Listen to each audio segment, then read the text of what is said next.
আসসালামু আলাইকুম, কেমন আছো সবাই? আশা করছি সবাই ভালো আছো। অনন্য বিশ্ববিদ্যালয় ভর্তি কোচিং থেকে আপনাদের স্বাগত। আজকে আমরা আমাদের বিশ্ববিদ্যালয় ভর্তি কোচিং এর ফ্রি ক্লাসে উপস্থিত হয়েছি। আজকে আমাদের ক্লাসের টপিক হচ্ছে বাংলা সাহিত্যের ইতিহাস নিয়ে আমরা আলোচনা করব। সবাই জয়েন হয়ে নাও, আমরা একটু পরে আমাদের ক্লাস শুরু করব। সবাই তোমাদের বন্ধু বান্ধবকে মেনশন করে দাও এবং তোমরা নিজেরাই শেয়ার করে দাও।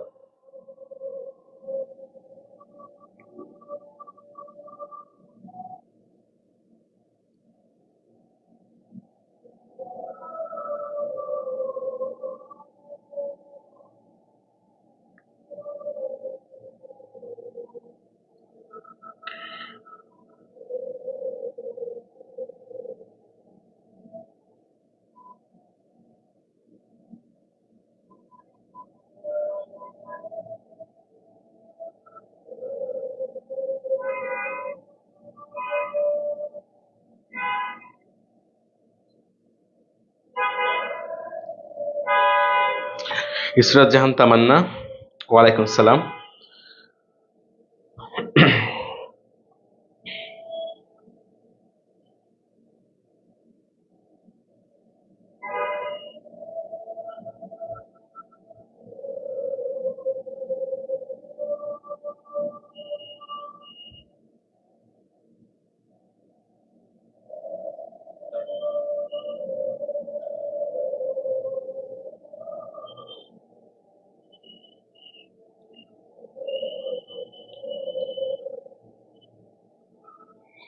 জান্নাতুল মাওয়া মেহরাজ, ওয়ালাইকুম সালাম।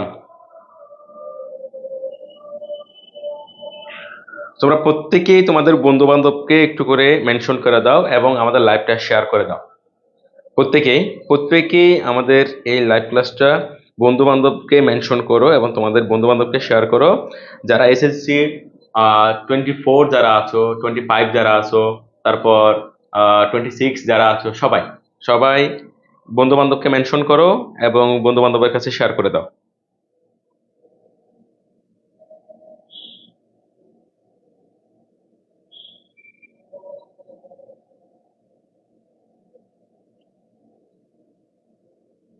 সবাই সবাই সবাই সবাই দ্রুত দ্রুত জয়েন হয়ে যাও সবাই।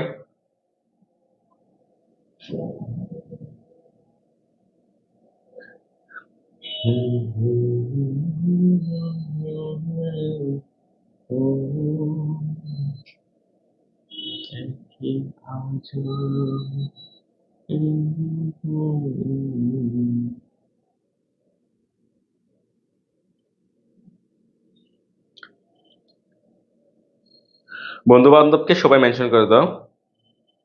আমি দেখতে পাচ্ছি জান্নাতুল শাহিন স্যার কেমন আছেন? আলহামদুলিল্লাহ ভালো আছি। মনিরুজ্জামান, ওয়ালাইকুম সালাম, ভালো আছি স্যার। আসসালামু আলাইকুম, চলে আসছি স্যার। ওকে, ওয়ালাইকুম সালাম। খুব ভালো করেছো, চলে আসছো। তাড়াতাড়ি তাড়াতাড়ি তাড়াতাড়ি।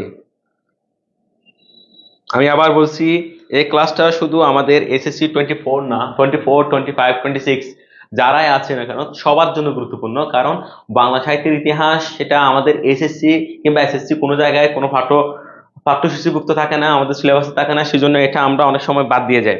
কিন্তু এটা থেকে যে একটা দুটো প্রশ্ন প্রথম থেকেই থাকে, বাংলা সাহিত্যের প্রাচীন যুগ থেকে মধ্যযুগ থেকে যে প্রথম থেকে যে প্রশ্নগুলো থাকে সেগুলো যদি আমরা যদি না পারি, দেখা যাচ্ছে আমাদের মনোবল ভেঙে যায়। সেজন্য আমাদের প্রথমে এই অংশটা ক্লিয়ার করা দরকার। আমি একটু আরেকটা কথা বলি, এই বাংলা সাহিত্যের ইতিহাস কিন্তু আর চেঞ্জ হবে না। যে প্রাচীন যুগ মধ্যযুগ এগুলো কিন্তু চেঞ্জ হবে না। এগুলো আগে যেরকম আছে বর্তমানেও একই রকম আছে, এগুলো ভবিষ্যতে কখনো চেঞ্জ হবে না। কারণ আমরা তো 1000 বছর আগে গিয়ে কোনো কিছু পরিবর্তন করে আসতে পারবো না। সুতরাং একটু নির্ধারিত তথ্য, যেগুলো একদম নির্দিষ্ট তথ্য, এই তথ্যগুলো যদি আমরা একটু করে মনে রাখি, একটু করে যদি আমরা যদি করতে পারি, মনে রাখতে পারি, তাহলে দেখা যাবে আমরা খুব ইজি ভাবে সেগুলো পরীক্ষায় আনসার করে নাম্বার পেতে পারি। সেজন্য প্রথমে যেটা করতে হবে সেটা হচ্ছে তোমরা প্রত্যেকে প্রত্যেকে আগে তোমাদের বন্ধু বান্ধবদেরকে মেনশন করে দাও, বন্ধু বান্ধবদেরকে বলে দাও এবং আমাকে একটু করে এনশিওর করো। স্যার আমি মনে করছি কমার্স একাডেমির পেজে দিবেন। আচ্ছা না, সমস্যা নাই, এটা সব আমাদের পেজ, দুইটাই আমাদের পেজ, কোনো সমস্যা নেই।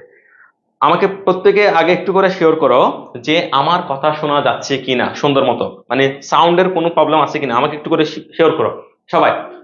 কয়েকজন আমাকে একটু শেয়ার করো যে আমার সাউন্ডটা ঠিক মতো শোনা যাচ্ছে কিনা। সবাই সবাই সবাই একটু আমাকে একটু বলো তো, সাউন্ড ক্লিয়ার আছে কিনা, আমাদের সাউন্ড ক্লিয়ার আছে কিনা সবাই।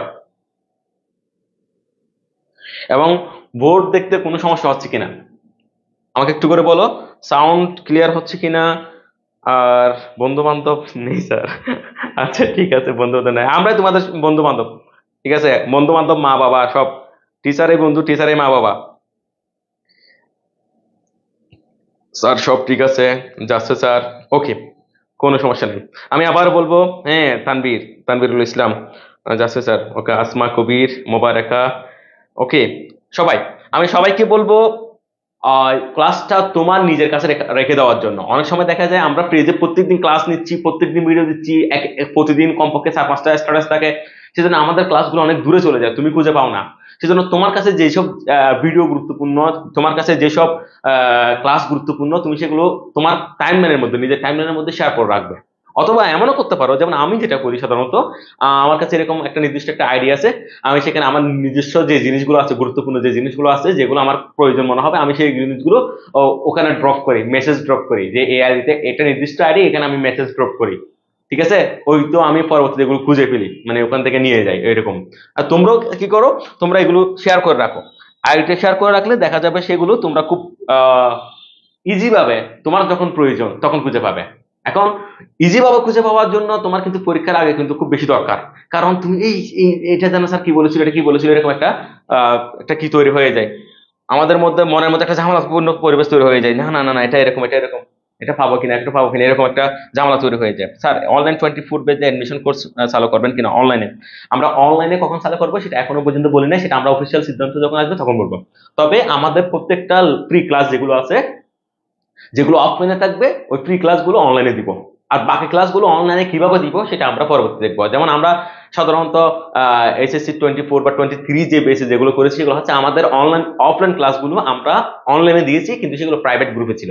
তো আমরাও এখন এরকম করবো কিনা, এই কাজটা করবো কিনা সেটা আমরা অফিসিয়ালি পরবর্তী জানাবো। ঠিক আছে?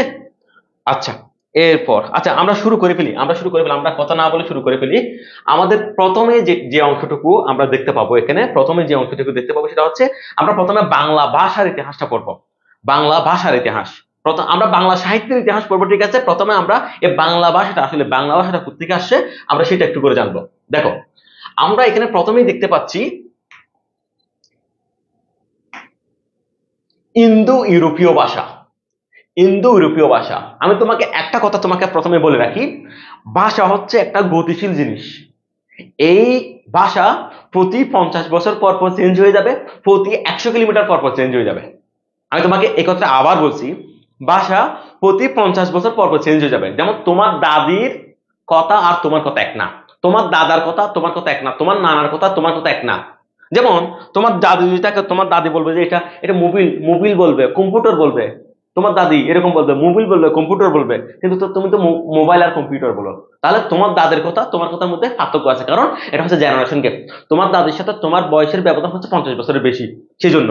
আবার দেখা যাচ্ছে স্থানগত একটা কারণ আছে, অর্থাৎ কোন একটা জায়গা থেকে আর কোন একটা জায়গায়, এটা হচ্ছে সাধারণ কথা, মানে যদি 100 কিলোমিটারের বেশি হয়, যেমন দক্ষিণ চট্টগ্রামের মানুষ যেরকম কথা বলে, উত্তর চট্টগ্রামের মানুষ কিন্তু এইভাবে কথা বলে না। বাসকালের মানুষ যেভাবে কথা বলে, রাউজানের মানুষ কিন্তু এভাবে কথা বলে না। ভাষার মধ্যে একটু পার্থক্য আছে, তফাৎ আছে, এটা হচ্ছে ভৌগোলিক কারণে। আরো অনেক কারণ আছে, ভাষা যে ভিন্ন হয় সেটার জন্য প্রায় 22টা কারণ আছে। যারা ভাষার পরিবর্তনের যে কারণগুলো পড়ে, যারা বাংলা ডিপার্টমেন্টে পড়ে, তাদের এগুলো পড়ানো হয়। 22টা কারণ আছে টোটাল। অঙ্গ প্রত্যঙ্গের সুস্থতাও আছে, যেমন কারো যদি ঠোঁট কাটা থাকে, কিছু মানুষের ঠোঁট কাটা থাকে না, তারা যেগুলো উচ্চধ্বনি যেগুলো আছে সেগুলো তারা উচ্চারণ করতে পারে না।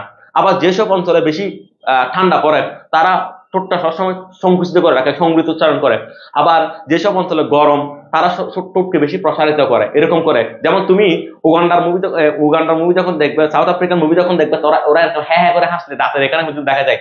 কিন্তু তুমি যখন যেখানে বরফ পড়ে, বলিউডের যে মুভিগুলো আছে সেগুলো তুমি দেখো, তারা একটু হাসবে, নায়িকাগুলো হাসবে একটু একটু করে, মিটিমিটি করে। কারণটা কি? এটা হচ্ছে ভৌগোলিক প্রভাব ভাষার উপর। তাহলে এরকম ভৌগোলিক প্রভাব, তারপর অঙ্গ প্রত্যঙ্গের সুস্থতা, তারপর মানুষের বয়সের একটা ব্যাপার স্যাপার আছে। মানুষের কম বয়স হলে এক ধরনের কথা বলে, বেশি বয়স হলে এক ধরনের কথা বলে, এই ধরনের আছে। এখন কথা হচ্ছে, এই যে নির্দিষ্ট একটা ভাষা ছিল, সেটা এই 22টা কারণে বিভিন্ন জায়গায় যখন ছড়াই গেছে, তখন বিভিন্ন ভাবে ভাষাগুলো চেঞ্জ হয়ে গেছে। এক একটা এক এক ভাষা গোষ্ঠীর মানুষের হয়ে দাঁড়িয়েছে। সব ভাষা, যেমন আমাদের বাংলাদেশে সব ভাষা বাংলা, কিন্তু নোয়াখালীর ভাষা, চট্টগ্রামের ভাষা, সিলেটের ভাষা, এগুলো ভিন্ন হলো কেন? এগুলো হচ্ছে স্থানগত দূরত্বের কারণে, অঙ্গ প্রত্যঙ্গগত কারণে, বংশগত কারণে, ইত্যাদি ইত্যাদি কারণে। এখন আসো, এই যে ইন্দো ইউরোপীয় ভাষা, এটা ছিল খ্রিস্টপূর্ব প্রায় ৩,৫০০ বছর আগে। খ্রিস্টপূর্ব ৩,৫০০ বছর আগে এই একটা ভাষা গোষ্ঠী ছিল, সেটা ছিল ইন্দো ইউরোপীয় ভাষা। এখন এই ইন্দো ইউরোপীয় ভাষার দুইটা বাচ্চা ছিল, একটার নাম ছিল ক্যান্তম, একটার নাম ছিল শতম। ঠিক আছে, তাহলে ইন্দো ইউরোপীয় কয়টা শাখা ছিল? দুটা, একটা হচ্ছে ক্যান্তম, একটা হচ্ছে শতম। এই শতম যেটা ছিল, আমি এখানে সহজভাবে যেগুলো তোমার দরকার ইউনিভার্সিটি পরীক্ষা, ভর্তি পরীক্ষার সময় সবচেয়ে বেশি গুরুত্বপূর্ণ হচ্ছে আমার কোন জিনিসটা দরকার, কোন জিনিসটা দরকার নাই। আমার ব্রেনের কিন্তু একটা নির্দিষ্ট সীমাবদ্ধতা আছে, আমি কতটুকু পর্যন্ত হজম করতে পারবো। যেমন দেখা যাচ্ছে তুমি একটা বার্গার খেয়েছো, আরেকটা খেয়েছো, আরেকটা খেয়েছো, এরপরে কিন্তু আর খেতে পারবে না, উল্টা রিয়েক্ট করবে, বমি আসবে। পড়াশোনার কিন্তু ব্রেনের একটা এরকম ব্যাপার আছে, তুমি কতটুকু দিনে হজম করতে পারতেছো। এখন এর চেয়ে বড় কথা হচ্ছে আমার কতটুকু দরকার। আমার যতটুকু দরকার না ততটুকু তো আমার শিখতে হবে না। এই জিনিসটা আমি তোমাকে এখানে বাছাই করা, যে জিনিসগুলো তোমার দরকার ওই জিনিসগুলো নিয়েছি। দেখো, শতম যে অংশটা আছে, এখান থেকে আমরা চারটা প্রধান শাখা পাচ্ছি, চারটা প্রধান শাখা। একটা হচ্ছে আলবানিক, একটা হচ্ছে আর্মানিক, একটা হচ্ছে দার্দিক, একটা হচ্ছে বাল্টোস্লাভিক। দার্দিক বা ইন্দো ইউরোনীয়, তুমি যাই বাল্টোস্লাভিক বা দার্দিক বা ইন্দো ইউরোনীয় যেটা বলো না কেন, দার্দিক মূলত ইরানীয়, ইরানীয়। এখন ইন্দো ইউরোনীয় আমরা তাদেরকে বলি আর্য। আর্য মানে শিক্ষিত, আর্য মানে উচ্চ, আর আমাদেরকে বলতো তারা অনার্য, আমরা অশিক্ষিত, ইত্যাদি ইত্যাদি। এখন এই আর্যরা যখন ভারতে আসছে তখন সেটা ভারতীয় আর্য হয়ে গেছে। তোমাকে একটা জিনিস বুঝতে হবে, সভ্যতা এবং সংস্কৃতির মধ্যে পার্থক্য বুঝতে হবে। দেখো লক্ষ্মী বাচ্চা, সভ্যতা হচ্ছে দালান কোঠা, আমাদের যা কিছু আছে দালান কোঠা, রাস্তাঘাট, এই সেই এগুলা। তুমি সভ্যতাকে ধ্বংস করে ফেলতে পারবে, বোমা মেরে, আঘাত করে, যা কিছু করে সভ্যতা ধ্বংস করতে পারবে, কিন্তু ভাষা সংস্কৃতি যেগুলো আছে সেটা কিন্তু ধ্বংস করা যায় না। বরঞ্চ সেটা অধিকাংশ মানুষ যেটা চর্চা করে সেটাকে তোমাকে গ্রহণ করতে হবে। সমাজ থেকে হারিয়ে যাবে কোনটা? যেটা মানুষ ব্যবহার করে না সেটা, কিন্তু যেটা অধিকাংশ মানুষের মধ্যে ব্যবহারে আছে সেটা কিন্তু হারাই যাবে না। তো সেই জন্য এই আর্যরা যখন ভারতে যখন আসছে, তাদের নির্দিষ্ট একটা ভাষা ছিল, কিন্তু তারা এই ভারতের মানুষের সাথে মিশে ওই তাদের আর্য ভাষাটা ভারতীয় আর্যের সাথে মিক্স হয়ে গেছে, ভারতের সাথে মিক্স হয়ে গেছে। তোমাকে একটা উদাহরণ দিই, মনে করো কোন একটা মানুষ, তার বাড়ি হচ্ছে ঢাকা অথবা বরিশাল, বরিশালের একজন মানুষ, সে তার দাদা চট্টগ্রামে এসে বসবাস শুরু করলো। তার দাদা হয়তো বরিশালের ভাষা জানতো, তার দাদি জানতো, তার বাপও কিছুটা জানতো, কিন্তু তাদের ছেলে মেয়েগুলো আর কিন্তু বরিশালের ভাষা কিন্তু পারফেক্ট ভাবে জানবে না। আবার বংশসূত্রে একটা কি থাকার কারণে, বরিশালের একটা টান থাকার কারণে তারা কিন্তু চাঁদগাঁইয়া ভাষাও পারবে না, অর্থাৎ নতুন আর একটা ভাষা জন্ম হবে। অর্থাৎ চাঁদগাঁইয়া ভাষাকে তারা বাদ দিতে পারে নাই, আবার বরিশাল ভাষাকে তারা রক্ষা করতে পারে নাই। এখানে ঠিক একই ব্যাপারটা ঘটে গেছে। আর যারা আসার পর এখানে ভারতে আসার পর তারা ভারতীয় ভাষাকেও অগ্রাহ্য করতে পারে নাই, তাদের নিজেরটাও ধরে রাখতে পারে নাই। সুতরাং আরেকটা নতুন ভাষা তৈরি হয়ে গেল, সেটা কি? ভারতীয় আর্য ভাষা। এখন এই ভারতীয় আর্য ভাষার মধ্যে দুইটা শাখা তৈরি হয়ে গেছে। একটা হচ্ছে বৈদিক সংস্কৃত, বেদের যে ভাষা, আর একটা হচ্ছে প্রাকৃত। প্রাকৃত মানে হচ্ছে স্বাভাবিক প্রান্তিক মানুষের ভাষা। বৈদিক সংস্কৃত মানে হচ্ছে বেদের যে ধর্মগ্রন্থের যে ভাষা। সংস্কৃত ভাষা কিন্তু এখন মৃত ভাষা, সংস্কৃত ভাষা এখন কেউ কথা বলে না, যেটার ব্যবহারকারী কম। ভাষা কিন্তু একটা বিষয় তুমি খেয়াল করবে, ভাষা যত বেশি ব্যবহার হবে তত বেশি ভাষা একটা প্রচলন হবে, তত বেশি টিকে থাকবে। নদীর যত বেশি স্রোত থাকবে ওই নদী তত বেশি টিকে থাকবে। ওই নদীর মধ্যে যদি তুমি বাঁধ নির্মাণ করে যদি নদীর প্রবাহ নষ্ট করে ফেলো, তাহলে নদীতে ভরাট হয়ে যাবে, নদীর অস্তিত্ব থাকবে না। ঠিক আছে, তাহলে ঠিক একই নদীর মতো ভাষা হচ্ছে অনেকটা নদীর মতো, নদীর প্রবাহের মতো। যত বেশি চালক থাকবে, যত বেশি স্রোত থাকবে, যত বেশি ব্যবহার হবে, সেটা তত বেশি জীবিত থাকবে। এখন সংস্কৃত ভাষা বৌদ্ধিক ভাষা সীমাবদ্ধ হয়েছে, সমাজের উচ্চ শ্রেণীর মানুষের কাছে সীমাবদ্ধ হয়ে গেছে, সুতরাং সেটা এখন হারিয়ে গেছে, একটা ধর্মগ্রন্থের মধ্যে সীমাবদ্ধ হয়ে গেছে। আছে কি? প্রাকৃত ভাষা, প্রান্তিক মানুষের ভাষা, প্রান্তজনের ভাষা।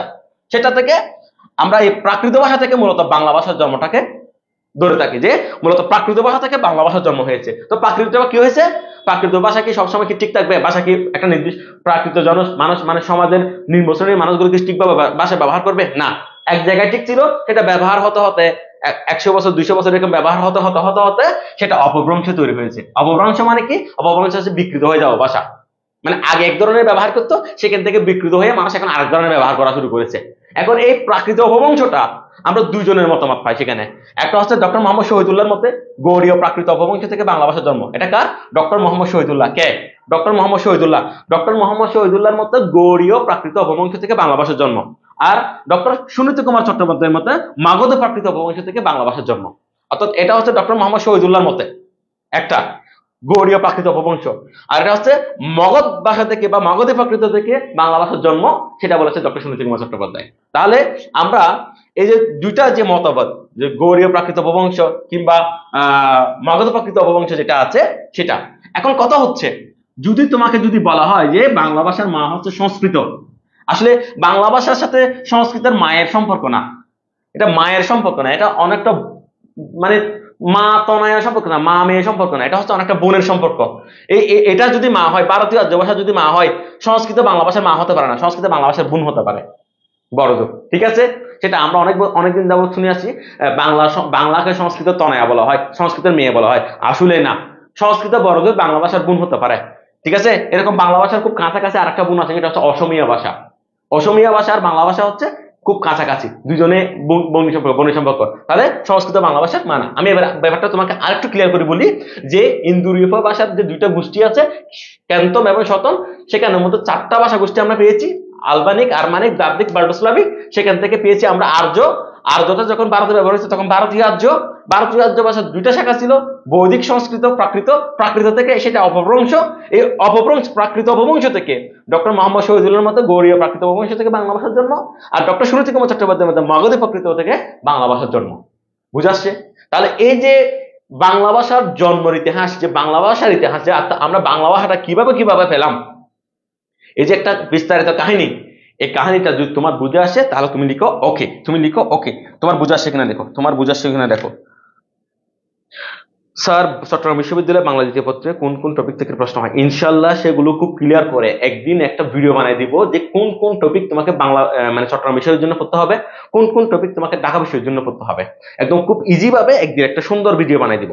এটা নিয়ে তোমার কোনো চিন্তা করতে হবে না, একদম কোনো চিন্তা করতে হবে না। কোনটাতে কি হবে, কোনটাতে কি না হবে, সেগুলো আমরা ক্লাসের ফাঁকে ফাঁকে কিংবা যে কোনো ভিডিওতে আমরা তোমাদেরকে এগুলো জানিয়ে দিব। এগুলো নিয়ে তোমাদের একদম টেনশন করতে হবে না। আমাকে একটু করে যারা দেখছো, আমাকে একটু করে ক্লিয়ার করতে হবে। ইউনিভার্সিটির ভর্তি পরীক্ষার সময় আমি তোমাদেরকে আজকে ক্লাসে বলেছি, লাউড এন্ড ক্লিয়ার, বুঝেছি ইয়েস, বুঝি নাই নো। 1 সেকেন্ড সময় নষ্ট করার দরকার নাই, এটা তোমাকে ক্লাস থেকে প্র্যাকটিস করতে হবে। কারণ একটা প্রশ্ন পড়ে বুঝে দাগানো সবকিছুর জন্য 36 সেকেন্ড সময়, এখানে সময় নষ্ট করার মতো কিছু নাই। বুঝেছি স্যার, ইয়েস বুঝেছি, নেক্সট। বুঝি নাই স্যার, নো, আবার। এটা এটা এটা তোমাকে ক্লিয়ার করতে হবে, মাথা ক্লিয়ার করতে হবে। ইয়েস হয়েছে, ইয়েস ইয়েস স্যার বুঝেছি, এটা। এখন তুমি আর অন্য কিছুর মতো না, এখন তুমি ইউনিভার্সিটি পরীক্ষা দেওয়ার জন্য প্রস্তুত হয়ে যাবে তাড়াতাড়ি। ওকে স্যার, আস্তে কথা বলুন, স্লোলি। আচ্ছা ঠিক আছে, আস্তে কথা বলবো। আচ্ছা স্যার, বাংলার জন্য কোন বই ভালো হবে? বাংলার জন্য কোন বই ভালো হবে? অসমীয়া ভাষা মানে কি, আসামি ভাষা। হ্যাঁ ঠিক আছে। আচ্ছা, বাংলার জন্য কোন বই ভালো হবে? কোন বই ভালো হবে সেটা, বইটা আমি পড়বো না, বইটা পড়বে তুমি। ঠিক আছে, তবে তোমাকে বলবো তুমি যে কোনো শুধু একটা বই পড়বে, একটা বই, একাধিক বই পড়বে না। ইউনিভার্সিটি পরীক্ষা আমরা যেই ভুলটা করি, এই বই এই অমুকে বই বলছে, এটা এখান থেকে একটা বই নিলাম, অমুকে বলছে ওখান থেকে একটা বই নিলাম, অমুক বলছে ওই একটা বই নিলাম, বই এরকম মানে জমাই ফেলছি টেবিলের উপর। বই দেখলে বই লাগে, পড়বো থেকে পড়ি নাই না, এটা দরকার নাই। আমি শুধু একটা বই নিব, বাংলার জন্য একটা বই, জিকের জন্য একটা বই, ইংলিশের জন্য একটা বই। এই একটা বই, এটা আমি শুরু থেকে শেষ পর্যন্ত আমি পড়বো। আমি একটা বই থেকে একটা চ্যাপ্টার পড়ার পর আমার মধ্যে এতটুকু কনফিডেন্স লেভেল গ্রো করতে হবে যে এই চ্যাপ্টার থেকে যত প্রশ্ন করুক না কেন আমি সেটা পারবো, তাহলে তুমি পারফেক্ট। বুঝাচ্ছে? আর কোন বই পড়বে সেটা আমি লাইভে বলতে পারবো না। লাইভে যদি আমি বলে দিই যে অমুক বইটা পড়ো, তখন অন্য প্রকাশনা মনে করবে স্যার মনে হয় অমুক প্রকাশনা থেকে টাকা খাইছে, এরকম বলবে। এটা বলা যায় না আসলে, বলবো পরে বলবো। আচ্ছা, লাইভটা রেকর্ড থাকবে। লাইভ আমাদের যে লাইভগুলো আছে সেটা রেকর্ড কি করা হবে না, মানে আমাদের পেজে রাখা হবে না। তুমি যদি শেয়ার করে রাখো, তোমার টাইমলাইনে শেয়ার করে রাখো, তোমার টাইমলাইনে থাকবে। কারণ আমাদের পেজের মধ্যে প্রতিদিন অনেক ভিডিও থাকে, সেগুলো তুমি কোথায় হারিয়ে যাবে তুমি খুঁজে পাবে না। স্যার, বাংলা সাহিত্যের ইতিহাস। স্যার এই টপিকটা না, হ্যাঁ বাংলা সাহিত্যের ইতিহাস বললাম তো, তুমি যে কোনো একটা পড়ো, যে কোনো একটা পড়ো। ওকে, আমরা তাহলে এরপরের টপিকে যাই আমরা। এবার আসো বাংলা সাহিত্য, বাংলা ভাষার যে উৎপত্তিকাল, আসলে এই বাংলা ভাষাটা কখন উৎপত্তি হয়েছে, মানে কখন থেকে আমরা এই বাংলা ভাষা উৎপত্তিকাল। এক্ষেত্রে আমরা দুইজনের মতামত দিব। মানে একটা হচ্ছে ডক্টর মোহাম্মদ শহীদুল্লাহর মতে, সে তো বাংলা ভাষা নিয়ে, বাংলা সাহিত্য নিয়ে সবচেয়ে বেশি গবেষণা করেছে, সেজন্য আমরা তার মতামতটা নিব। ডক্টর মোহাম্মদ শহীদুল্লাহর মতে সেটা হচ্ছে সপ্তম শতাব্দীতে, অর্থাৎ খ্রিস্টীয় সপ্তম শতাব্দীতে, 601 থেকে 699 পর্যন্ত, এর মধ্যে 650 ধরতে পারো তুমি। আর অধিকাংশের মতে, ডক্টর সুনীতি কুমার, ডক্টর সুকুমার সেন, এরকম অধিকাংশের মতে খ্রিস্টীয় 10ম শতাব্দীতে, দশম শতাব্দী বলতে বোঝায় মূলত 901 থেকে 999 সাল পর্যন্ত, এটার মধ্যে। ঠিক আছে, তাহলে ডক্টর মোহাম্মদ শহীদুল্লাহর মতে বাংলা ভাষার উৎপত্তি হচ্ছে 7ম শতাব্দীতে, আর অধিকাংশের মতে বাংলা ভাষার উৎপত্তি হচ্ছে 10ম শতাব্দীতে। ওকে, এবার আসো তাহলে বাংলা ভাষার বয়স কত, বাংলা ভাষার বয়স কত হবে? তাহলে ও যেহেতু বলেছে 7ম শতাব্দীতে, তাহলে এখন কত? এখন হচ্ছে একবিংশ শতাব্দী। তাহলে সেখান থেকে যদি 700 যদি বাদ দিয়ে ফেলি তাহলে কত থাকে? 1400। তাহলে কত থাকে? 1400। তাহলে ডক্টর মোহাম্মদ শহীদুল্লাহর মতে শতাব্দী, একবিংশ শতাব্দী থেকে 7ম শতাব্দী পর্যন্ত এটা বাংলা ভাষার বয়স 1400 বছর। আর এই যে অধিকাংশ যারা মতামত দিয়েছে, যারা বলেছে দশম, তাহলে তাদের এই একবিংশ থেকে যে দশম সেটা হচ্ছে 1100 বছর। কত বছর? 1100 বছর। অর্থাৎ 2100 থেকে যদি আমরা যদি 2100 মানে এটা একবিংশ সাল, এখান থেকে যদি আমরা যদি 1000 বাদ দিয়ে ফেলি, দশম বাদ দিয়ে ফেলি, তাহলে আমরা আর 1100 বছর পাচ্ছি। তাহলে ডক্টর মোহাম্মদ শহীদুল্লাহর মতে বাংলা ভাষার যে এখন বয়স সেটা হচ্ছে 1400 বছর, আর অধিকাংশ গবেষকের মতে বাংলা ভাষার বয়স হচ্ছে এখন 1100 বছর।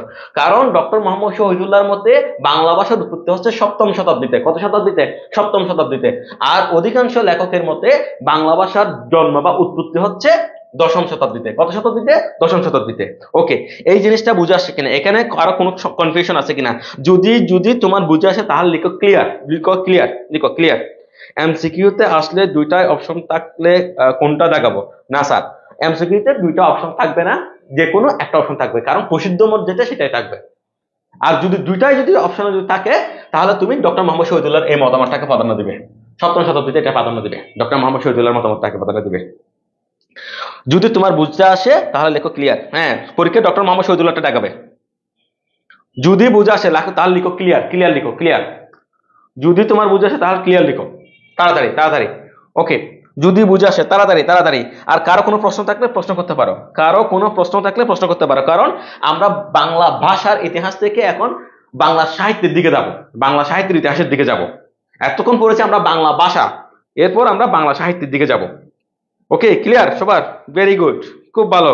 লক্ষ্মী বাচ্চা, ওয়াজিহা, ফারজানা, সোমাইয়া কাদের, আকলিমা, মোবারকা। ওকে, গুড, ভেরি গুড। আচ্ছা, আমরা কমেন্টগুলো দেখলাম, সবাই কমেন্ট করেছে, ঠিক আছে, খুব ভালো লাগলো, ভেরি গুড। এবার আসো লক্ষ্মী বাচ্চারা, এটা হচ্ছে বাংলা সাহিত্যের যুগ, যুগ বিভাগ, বাংলা সাহিত্যের যুগ বিভাগ। অর্থাৎ আমরা পুরো বাংলা সাহিত্যকে 3টা ভাগে ভাগ করি। আমাদের বাংলা সাহিত্যকে 3টা ভাগে ভাগ করি। একটা হচ্ছে প্রাচীন যুগ, 2 হচ্ছে মধ্যযুগ, 3 হচ্ছে আধুনিক যুগ। 3 হচ্ছে কি? আধুনিক যুগ। এখন কথা হলো, কেন বাংলা সাহিত্যকে এই 3টা যুগে ভাগ করা হচ্ছে? মানে 3টা যুগে কেন ভাগ করলাম আমরা? কোন কোন ঘটনার প্রেক্ষিতে এই যুগগুলো তৈরি হয়েছে? কোন কোন ঘটনার প্রেক্ষিতে এই যুগগুলো তৈরি হয়েছে? মানে কেন মধ্যযুগটা আমরা, আমি এখানে তোমাকে সালগুলো মেনশন করে দিই। বাংলা সাহিত্যের প্রাচীন যুগ হচ্ছে 650 থেকে 1200, যেগুলো প্রসিদ্ধ মত আমি সেগুলো বলছি তোমাকে, 650 থেকে 1200। আর মধ্যযুগ হচ্ছে 1201 থেকে 1800।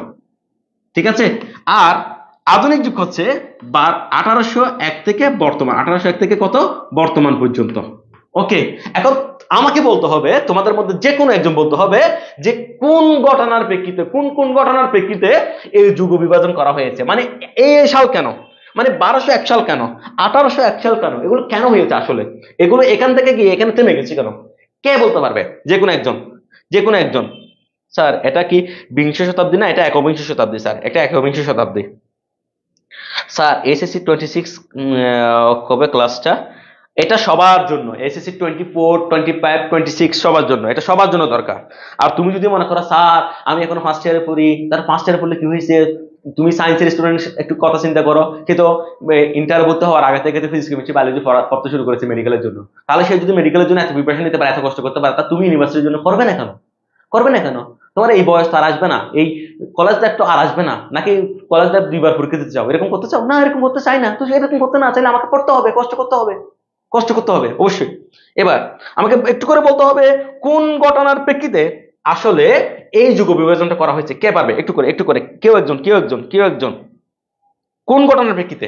আচ্ছা আমি বলে দিচ্ছি, দেখো, যখন এখানে এখানে মূলত বাংলা সাহিত্যের এই যে প্রাচীন যুগ, এই প্রাচীন যুগটা মূলত হচ্ছে বেসিক্যালি পাল বংশের যে শাসন আমল, পাল এবং সেন বংশ, পাল সেন বংশ, শাল বংশ যেহেতু অল্প সময়, তাহলে পুরা পালদের 700 বছর এবং সেন বংশ এটা মিলে হচ্ছে প্রাচীন যুগ। এরপরে যখন 1204 ইখতিয়ারউদ্দিন মোহাম্মদ বখতিয়ার খলজি যখন ভারতবর্ষে যখন আক্রমণ করেছে, নদিয়া দিকে ঢুকে যখন ভারতবর্ষে আক্রমণ করেছে রাজা রক্ষণ সেনকে, তখন রক্ষণ সেনের পরাজয়ের মধ্য দিয়ে বাংলার রাজনৈতিক পটভূমি চেঞ্জ হয়ে গেছে। অর্থাৎ আগে ছিল হিন্দুরা, এখন হয়ে গেছে মুসলিমরা। তাহলে রাজদার বাংলার ধর্মের ভিত্তিতে রাজনৈতিক পটভূমি যখন চেঞ্জ হয়ে গেছে, সাহিত্যের মধ্যে একটা বিরাট প্রভাব চলে আসছে। সেটা তুমি সবসময় দেখবা যে আমাদের দেশের পত্র পত্রিকায় দেখবে যে একই রকম, এই সরকার থাকলে এই সরকারের পক্ষে লিখে, এই সরকার থাকলে এই সরকারের পক্ষে লিখে, এরকম। এটা সাহিত্যের ক্ষেত্রে হয়, এরকম চলে এরকম চলে। এখন দেখো তাহলে এই 1204 সালে যখন ইখতিয়ারউদ্দিন মোহাম্মদ বিন বখতিয়ার খলজি যখন কি করছে, নদিয়া দিয়ে ঢুকে এই বাংলা আক্রমণ করছে, ভারতবর্ষ যখন আক্রমণ করছে, তখন রাজনৈতিক পটভূমি চেঞ্জ হয়ে গেছে। রাজনৈতিক পটভূমি চেঞ্জকে ধরে বাংলা সাহিত্যের মধ্যে একটা আলাদা যুগ বিভাগ তৈরি হয়েছে, যে বলছে যে এটা প্রাচীন যুগ। এখান থেকে শুরু করে যা হয়েছে সেগুলো সব হচ্ছে মধ্যযুগ। এরপর একটু করে এখানে দেখো, এই 1801, এই 1801 মানে এটা এখান থেকে শুরু করে ফোর্ট উইলিয়াম কলেজ প্রতিষ্ঠা হওয়ার পর্যন্ত। আমরা জানি 1800 সালে ফোর্ট উইলিয়াম কলেজ প্রতিষ্ঠা হয়েছে, 1801 সালে ফোর্ট উইলিয়াম কলেজে বাংলা বিভাগ প্রতিষ্ঠা হয়েছে। বাংলা সাহিত্যের ক্ষেত্রে ফোর্ট উইলিয়াম কলেজের অবদান সবচেয়ে বেশি, কারণ তারাই মূলত সবকিছুকে এরকম হাতে ধরে বাংলা গদ্যের উত্থান ঘটিয়েছে, আধুনিক যুগের মধ্যে বাংলাকে প্রবেশ করিয়েছে। তাহলে এই ফোর্ট উইলিয়াম কলেজের যে প্রতিষ্ঠা, ওই ঘটনাকে কেন্দ্র করে আধুনিক যুগের সূচনা ধরা হয়। আর এই 1204 সালে ইখতিয়ারউদ্দিন মোহাম্মদ বিন বখতিয়ার খলজির যে ভারতবর্ষের যে আগমন, সেটাকে কেন্দ্র করে রাজনৈতিক পটভূমি যে চেঞ্জ হয়ে যায়, সেটাকে দিয়ে মধ্যযুগ ধরা হয়। আর এর আগে যা আছে সেটাকে প্রাচীন যুগ ধরা হয়। বুঝাচ্ছে কিনা? অর্থাৎ বখতিয়ার খলজির আগমনের আগে থেকে শুরু করে যা আছে সেগুলো হচ্ছে প্রাচীন যুগ, তার থেকে ফোর্ট উইলিয়াম কলেজ পর্যন্ত হচ্ছে মধ্যযুগ, ফোর্ট উইলিয়াম কলেজের প্রতিষ্ঠা থেকে বর্তমান পর্যন্ত সব হচ্ছে আধুনিক যুগ। একটু করে আমাকে বলো তো এই জিনিসটা ক্লিয়ার হয়েছে কিনা, এই জিনিসটা ক্লিয়ার হয়েছে কিনা, এই জিনিসটা ক্লিয়ার হয়েছে কিনা? স্যার কিউটা আবার বলেন। আচ্ছা, এই জিনিসটা ক্লিয়ার হয়েছে কিনা আমাকে বলো তো, ক্লিয়ার হয়েছে কিনা, মানে এই বিষয়টা ক্লিয়ার হয়েছে কিনা? স্যার সময়ের সাথে সাথে মানুষের মনুষ্যত্ব জাগ্রত হওয়া, না সময়ের সাথে সাথে মানুষের মনুষ্যত্ব জাগ্রত হওয়া সেটা হচ্ছে সাহিত্যের একটা অংশ, সেটার জন্য যুগ বিভাগ হয় না। বুঝেছি স্যার। আরেকটু আমি আবার বলি, এই যে 1200 সালে মানে এটা মানে ত্রয়োদশ শতাব্দীর শুরুতে, অর্থাৎ 1204 সালে ইখতিয়ারউদ্দিন মোহাম্মদ বিন বখতিয়ার খলজি ভারতবর্ষে আগমন করেছে, মানে ভারতবর্ষ আক্রমণ করেছে। তাহলে এই ঘটনাকে কেন্দ্র করে ভারতের রাজনৈতিক প্লট চেঞ্জ হয়ে গেছে। আগে ছিল হিন্দুরা, বৌদ্ধরা, এর পর হয়ে গেছে মুসলিমরা প্রধান শাসক। তাহলে এই ঘটনাকে বিশাল এই ঘটনাকে কেন্দ্র করে, এই ঘটনার আগে যেগুলো ছিল সেগুলো হচ্ছে প্রাচীন যুগ। এই ঘটনা থেকে শুরু করে ফোর্ট উইলিয়াম কলেজ প্রতিষ্ঠা পর্যন্ত, 1800 সাল পর্যন্ত ফোর্ট উইলিয়াম কলেজ প্রতিষ্ঠা পর্যন্ত মাঝখানের সময়টাকে ধরা হয় মধ্যযুগ। আর ফোর্ট উইলিয়াম কলেজ প্রতিষ্ঠার পরবর্তী সময়টাকে বলা হয় আধুনিক যুগ। তাহলে বাংলা সাহিত্যের যুগ বিভাগের মধ্যে কয়টা ভাগ করা যায়? 3টা ভাগে ভাগ করা হয়। প্রাচীন যুগ 650 থেকে 1200, মধ্যযুগ 1201 থেকে 1800, আধুনিক যুগ 1801 থেকে বর্তমান সাল পর্যন্ত। এবার বলো ক্লিয়ার কিনা, এবার ক্লিয়ার কিনা, এবার ওকে, এবার ক্লিয়ার কিনা ইকরা, এবার বলো, এবার এবার এবার ক্লিয়ার কিনা বলো, এবার ক্লিয়ার কিনা বলো। ইকরা আজকে ক্লাসে আসো নাই তুমি?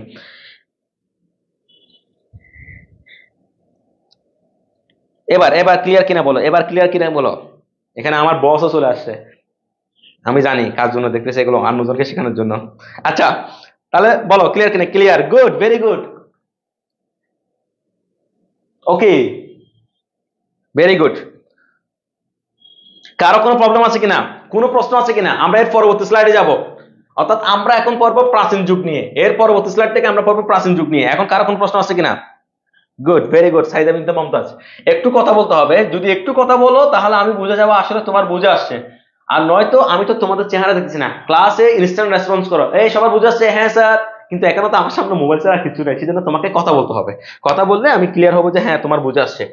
এবার আসো, এবার আসো বাংলা সাহিত্যের যে প্রথম নিদর্শন, ঠিক আছে, আদি নিদর্শন, বাংলা সাহিত্যের আদি নিদর্শন সেটা কি? চর্যাপদ।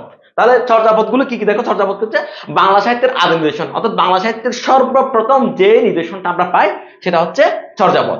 আবার এটা হচ্ছে বাংলা ভাষার প্রাচীনতম পদসংকলন, অর্থাৎ বাংলা ভাষা নিয়ে আমরা যত গ্রন্থ পাই, বাংলা ভাষা নিয়ে যত লেখালেখি পাই, তার মধ্যে প্রাচীনতম, এখানে আমি কিন্তু তম ব্যবহার করছি, তম তম মানে সুপারলেটিভ, সবচেয়ে প্রাচীন হচ্ছে চর্যাপদ। আবার বাংলা ভাষার প্রাচীনতম নিদর্শন, ঠিক আছে, আদি নিদর্শন, ঠিক আছে, পুরাতন, আবার বলছে প্রাচীনতম, একদম একদম একদম প্রাচীন নিদর্শন, সেটা কি? চর্যাপদ। আবার বাংলা ভাষার প্রাচীনতম সাহিত্য, অন্য কোনো সাহিত্য নিদর্শনও পাওয়া যায় না। বাংলা মানে তুমি বলছো স্যার এটা তো মনে করো একটা চিঠি পাওয়া গেছে, একটা লিখা পাওয়া গেছে, না, এর আগে কোনো লিখাও পাওয়া যায় নাই, এর আগে কোনো কবিতাও পাওয়া যায় নাই, এর আগে কোনো গদ্যও পাওয়া যায় না, এর আগে কোনো বাংলা ভাষাও পাওয়া যায় নাই। তাহলে সেটা কি? সেটা হচ্ছে প্রাচীনতম নিদর্শন, কি সাহিত্য নিদর্শন, সেটা হচ্ছে চর্যাপদ। আবার বাংলা ভাষার প্রথম গ্রন্থ, সেটাও হচ্ছে চর্যাপদ। বাংলা ভাষার প্রথম গ্রন্থ সেটাও কি? চর্যাপদ। এই যে চর্যাপদের মধ্যে আমরা এগুলো প্রথম হিসেবে পাই, এগুলো প্রথম হিসেবে, যে বাংলা ভাষার আদি নিদর্শন, প্রাচীনতম পদ সংকলন, তারপর বাংলা ভাষার প্রাচীনতম নিদর্শন, বাংলা ভাষার প্রথম গ্রন্থ হচ্ছে চর্যাপদ। ওকে, তাহলে এই চর্যাপদ নিয়ে এখন আমরা বিস্তারিত পড়াশোনা করব, চর্যাপদ নিয়ে। ওকে, এখন আমরা চর্যাপদ নিয়ে বিস্তারিত পড়াশোনা করব। এখন আসো, এই চর্যাপদটা আমরা প্রথম যে শিক্ষা পাচ্ছি, চর্যাপদের যে আবিষ্কার। চর্যাপদ আমরা জানি, চর্যাপদের আবিষ্কার হয়েছে, যিনি আবিষ্কার করেন তিনি হচ্ছেন ডক্টর হরপ্রসাদ শাস্ত্রী অথবা মহামহোপাধ্যায়, পণ্ডিত মহামহোপাধ্যায় হরপ্রসাদ শাস্ত্রী। তিনি এটা 1907 সালে নেপালের রাজদরবারের পুঁথিশালায়, কোথায়? নেপালের রাজদরবারের পুঁথিশালায় 1907 সালে তিনি এটা আবিষ্কার করেছেন। আমি আবার বলছি, চর্যাপদ আবিষ্কৃত হয়েছে 1907 সালে। কে আবিষ্কার করেছেন? মহামহোপাধ্যায় হরপ্রসাদ শাস্ত্রী। তার নাম হচ্ছে হরপ্রসাদ শাস্ত্রী, তার নাম উপাধি হচ্ছে মহামহোপাধ্যায়। কত সালে? 1907 সালে। কোথায় থেকে? নেপাল থেকে, রাজদরবারের পুঁথিশালা অর্থাৎ রয়্যাল লাইব্রেরি থেকে, নেপালের জাতীয় লাইব্রেরি থেকে সেটা আবিষ্কার করেছেন। যখন তিনি এটা আবিষ্কার করেছেন, তখন ওটার নাম ছিল চর্যাচর্য বিনিশ্চয়, চর্যাচর্য বিনিশ্চয়। এটা আরো কয়েকটা নাম পাওয়া যায়, চর্যাপদের টোটাল 4টা নাম, 4টা নাম। নাম্বার 1 চর্যাচর্য বিনিশ্চয়, চর্যাগীতিকুশ, চর্যাগীতি, চর্যাপদ। কয়টা? 4টা। আমি আবার বলছি, চর্যাপদ ক্রমাগত যে 4টা নাম, চর্যাচর্য বিনিশ্চয়, চর্যাগীতিকুশ, চর্যাগীতি, চর্যাপদ। তাহলে কয়টা নাম? 4টা নাম। এবার আসো, এই চর্যাপদের সাথে যদিও বা একই সাথে ডাকর্ণব এবং দেহকোষ নামে আরো 2টি গ্রন্থ নেপালের রাজদরবার থেকে পাওয়া গেছিল। এবং এটি 1916 সালে, কত সালে? 1916 সালে বঙ্গীয় সাহিত্য পরিষদ কে প্রকাশ করেছে? বঙ্গীয় সাহিত্য পরিষদ 1916 সালে এটি প্রথম 1000 বছরের পুরাণ বাংলা ভাষার বৌদ্ধ গান ও দোহা নামের একটা গ্রন্থ প্রকাশ করেছে। অর্থাৎ এই চর্যাপদকে 1000 বছরের পুরাণ বাংলা ভাষার বৌদ্ধ গান ও দোহা, কোন ভাষার, কোন ধর্মের? বৌদ্ধ গান, বৌদ্ধ গান। তাহলে এখান থেকে আমরা পাচ্ছি চর্যাপদের কোন ধর্মাবলম্বীদের? বৌদ্ধ ধর্মাবলম্বীদের, তাদের পুঁথি স্তুতি, তাদের দোহা, তাদের গানগুলা। ঠিক আছে, কত সালে পাবলিশ হয়েছে? 1916 সালে। কোথায় হতে? বঙ্গীয় সাহিত্য পরিষদ হতে। সেটা কত সালে আবিষ্কৃত হয়েছে? 1907 সালে। কে আবিষ্কার করেছেন? মহামহোপাধ্যায় হরপ্রসাদ শাস্ত্রী। কোথা থেকে? নেপাল থেকে আবিষ্কার করেছেন। ওকে, এবং তারা এই গ্রন্থ, এইগুলোকে তারা যে পরবর্তীতে বিভিন্ন ধরনের গবেষণা করে সেখান থেকে তার ভাষাতাত্ত্বিক আলোচনা, তার ধর্মতাত্ত্বিক আলোচনা ইত্যাদি ইত্যাদি আলোচনাগুলো বের করেছে। এখন আমার তো এই তথ্যগুলো জানার দরকার নেই, আমি তো বাংলায় অনার্স করতেছি না, আমার তো ইউনিভার্সিটি পরীক্ষার জন্য দরকার। আমার জন্য যে তথ্যগুলো দরকার সেটা নাম্বার 1 বাংলা সাহিত্যের আদি নিদর্শন চর্যাপদ। কত সালে আবিষ্কৃত হয়? 1907 সালে। কে আবিষ্কার করেন? মহামহোপাধ্যায় হরপ্রসাদ শাস্ত্রী। কোথা থেকে? নেপাল থেকে, নেপালের রাজদরবারের পুঁথিশালা থেকে। সেটা কত সালে প্রকাশ হয়? 1916 সালে। কে প্রকাশ করেন? বঙ্গীয় সাহিত্য পরিষদ। ঠিক আছে, তাহলে চর্যাপদ কি? বৌদ্ধ ধর্মের গান ও দোহা। তার মানে চর্যাপদ কারা রচনা করেছেন? বৌদ্ধ ধর্ম অবলম্বীরা। এবং একই সাথে এই চর্যাপদ কোন আমলে রচনা করা হয়েছে? সেটা হচ্ছে পাল আমলে। কোন আমলে? পাল আমলে। আমরা জানি পালরা প্রায় 400 বছর ধরে এই বাংলায় শাসন করেছে। তখন এই পাল আমলে বাংলার মধ্যে বেশি বেশি করে সাহিত্য, বেশি বেশি করে সংস্কৃতির চর্চা হয়েছে। তখন এই চর্যাপদ পদকর্তারা এরকম কবিতা আকারে চর্যাপদ গুলো রচনা করেছিল। এখন তোমার মাথায় একটা প্রশ্ন, স্যার চর্যাপদ যদি আসলে যদি বাংলা হয় তাহলে সেটা নেপালে গেল কেন? এটা তো আমার ভাষা, এটা তো আমার বাংলা ভাষা, এটা আমার দেশে যদি লেখা হয় চর্যাপদ, তাহলে এটা কেন কেন নেপালে চলে গেছে? এখন এটার সমাধান হচ্ছে, এই যে একটু আগে যে বললাম যে 1204 সালে যখন রাজনৈতিক যখন চেঞ্জ হয়ে গেছে ক্ষমতা, অর্থাৎ এর আগে ছিল প্রথমে ছিল বৌদ্ধরা, বৌদ্ধদের পরে হিন্দুরা, এরপর যখন মুসলমানরা যখন আসছে, তো ধারণা করা হয় যখন রাজনৈতিক প্লট চেঞ্জ হয়ে গেছে তখন পণ্ডিতরা এখান থেকে নেপালে চলে গেছে। যাওয়ার সময় তাদের যে রচনা, তাদের যে সম্ভার, সেগুলো তারা একসাথে করে নিয়ে গেছে। সেজন্য বাংলা সাহিত্যের রচনা, এই বাংলা সাহিত্যের আদি নিদর্শন বাংলা ভাষায় রচিত হলেও সেটা নেপালে গিয়ে পৌঁছেছে। বুঝে আসছে এখন? এখন এরপরে আমরা একটু করে দেখি পরবর্তীতে কোন স্লাইড আছে, একটু করে দেখি। চর্যাপদের ভাষা। আমি প্রথমে তোমাকে প্রথমে একটা চর্যাপদ পড়ে শোনাই। এতগুলো লেখা তুমি তোমার পড়তে হবে না, আমি তোমাকে যেটা বলবো তুমি সেটা করবে। একটু করে তোমাকে কা তরুবর পাঞ্চবি ডাল চঞ্চল চিয়ে পৈটা খাল, এটা হচ্ছে চর্যাপদের একটা কবিতা, রুইপা রচনা করেছে এটা। আমি বললাম কা তরুবর পাঞ্চবি ঢাল চঞ্চল চিয়ে পৈটা কাল। আচ্ছা, তরু মানে গাছ, এটা আমি বুঝছি যে তরু অর্থ গাছ। তারপর পাঞ্চ মানে পাঁচ, সেটা বুঝলাম। তরু মানে গাছ, সেটা বুঝলাম। ডাল মানে গাছের ডাল, সেটাও বুঝলাম। কাল মানে সময়, সেটাও বুঝলাম। চঞ্চল মানে চঞ্চল শব্দটাও বুঝলাম। আচ্ছা ঠিক আছে। আচ্ছা, এখানে আমি কিছু শব্দ বুঝলাম, কিছু শব্দ বুঝলাম না। তাহলে এই চর্যাপদের যে ভাষা, সেটা কিছু বোঝা যায়, কিছু বোঝা যায় না। তা মনে করো তুমি সন্ধ্যার সময় একটা জায়গায় দাঁড়িয়ে আছো। এখন কেউ একজন পাশ দিয়ে হেঁটে যাচ্ছে, তখন সে তোমার দিকে তাকালো, এমন ভাবে তাকালো, কারণ এখন হচ্ছে গোধূলি, মানে আলো আঁধারি একটা সময়। সেখানে একজন মানুষ দাঁড়িয়ে আছে, সেটা দেখা যাচ্ছে, কিন্তু আসলে মানুষটাকে, সেটা কি রহিম নাকি করিম দেখা যাচ্ছে না। তার মানে এটা হচ্ছে আলো আঁধারি ভাষা, অর্থাৎ কিছু বোঝা যায়, কিছু বোঝা যায় না। তো সেই জন্য এই চর্যাপদের ভাষাকে বলা হয় সন্ধ্যা ভাষা বা সান্ধ্য ভাষা। ঠিক আছে? কেন সন্ধ্যা ভাষা বা সান্ধ্য ভাষা? কারণ এই ভাষাটা কিছু বোঝা যায়, কিছু বোঝা যায় না। কা তরুবর পাঞ্চবি ডাল চঞ্চল চিয়ে পৈটা কাল। তাহলে এখানে কিছু শব্দ বোঝা যাচ্ছে, কিছু শব্দ বোঝা যাচ্ছে না। তো সেজন্য কিছু শব্দ বোঝা যায়, কিছু শব্দ বোঝা যায় না। এজন্য চর্যাপদের ভাষা হচ্ছে আলো আঁধারি ভাষা বা সন্ধ্যা ভাষা বা সান্ধ্য ভাষা। এবং ডক্টর মোহাম্মদ শহীদুল্লাহর মতে এই চর্যাপদের ভাষা হচ্ছে বঙ্গ কামরূপী ভাষা। কোন ভাষা? বঙ্গ কামরূপী ভাষা। আমার এই বঙ্গ কামরূপী ভাষা এটা তেমন গুরুত্বপূর্ণ না, আমার গুরুত্বপূর্ণ হচ্ছে এটা। চর্যাপদের ভাষা কি? চর্যাপদের ভাষা হচ্ছে সন্ধ্যা ভাষা বা আলো আঁধারি ভাষা। কোন ভাষা? সন্ধ্যা ভাষা বা আলো আঁধারি ভাষা। ওকে, আমি আবার বলছি, যদি তোমাকে জিজ্ঞেস করা হয় চর্যাপদ কোন ভাষায় রচিত, তখন তুমি বলবে সন্ধ্যা ভাষা, সান্ধ্য ভাষা, আলো আঁধারি ভাষা। ওকে, এবার আসো। এরপর এরপর আসো চর্যাপদের ছন্দ। আসলে এটা কোন ছন্দে রচিত তুমি একটু করে দেখো তো। কা তরুবর পাঞ্চবি ডাল চঞ্চল চিয়ে পৈটা কাল। অন্তমিল আছে, এদিকে ডাল আছে, এদিকে কাল আছে। ঠিক আছে? এইখানে তোর দাদির খবর ডালিম গাছের তলে 30 বছর ভিজিয়ে রেখেছি দু নয়নের জলে। তাহলে তলে আর জলে মিল আছে। আমাদের ছোট নদী ছোট ছোট ঘর, একই সাথে সবাই মিলে নাহি কেহ পর। তাহলে ঘর পর মিল আছে, তাহলে এখানে অন্তমিল আছে। আচ্ছা, মানলাম। এবার বললো যে এটা ছন্দ কি। তাহলে ছন্দগুলো আমরা বের করার জন্য ছন্দের জন্য বিস্তারিত একটা ক্লাস নিব। এখানে তুমি একটু জানো, সাধারণত মাত্রাবৃত্ত ছন্দগুলো মুক্তাক্ষর এবং বদ্ধাক্ষরের মধ্যে মুক্তাক্ষর সবসময় একমাত্র হয়, বদ্ধাক্ষর গুলো দুই মাত্রা হয় মাত্রাবৃত্ত ছন্দে। এবং সেটা বেশিরভাগ ক্ষেত্রে 6 6 6 এরকম হয়, অথবা 6 6 4 হয়, 6 6 6 6 6 2 হয়, এরকম হয়। ঠিক আছে? তাহলে এখানে এখানে দেখো তো, কা আ। আমি একটু করে তোমাকে বিশ্লেষণ করে দেখাই। এটা তোমার আসলে বিশ্লেষণ করার দরকার নাই, তুমি এমনিতে একটু করে দেখো। যেমন কবিতার মধ্যে যতটুকু অংশ একবার পড়া যায় সেটাকে বলা হয় পর্ব। এখানে কিন্তু এই লাইনটা কিন্তু দুই পর্ব, কা তরুবর এক পর্ব, পাঞ্চবি ডাল এক পর্ব। ঠিক আছে? তাহলে এখানে দেখো তো, কা আ তরু বর, ঠিক আছে, পাঞ্চবি ঢাল। তাহলে তাহলে এখানে একটু করে দেখো, এখানে প্রথমে আছে আমরা পেলাম কত? 6, 1 2 3 4 6। আবার এখানে পেলাম কত? 1 2 3 4 5 6 6। তাহলে এখানেও 6 পেলাম, এখানেও 6 পেলাম। আবার চঞ্চল চিয়ে, তাহলে চঞ্চল চিয়া এখানেও আমরা 6 পাবো।